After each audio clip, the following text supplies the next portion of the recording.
اسلام دے دا درجے ایمان دے تے دا درجے تے فائدہ جناب سلیمان آخر پوچھا یا رسول اللہ میں جو قرآن پڑھن پہ ونیا صبح و شام تو باہر مل سی کیا تیرے میرے آقا نے فرمایا فَإِنَّا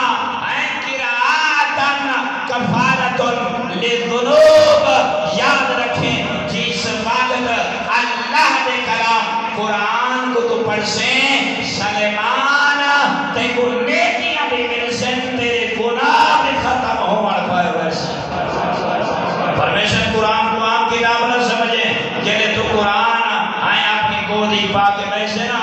تیری عقیدے گناہ معاف ہو سے نہ تیری زبان دے ہوتے جلے قرآن دی تلاوت جاری ہو سی سیاہ ملک تیری نیکیاں لکھن پائے ویسی وہ ایک کھبے سامنے دے بیٹھا ہویا ملک اللہ دے حکم نال تیرے سابقہ گناہ معاف مٹامان پائے ویسی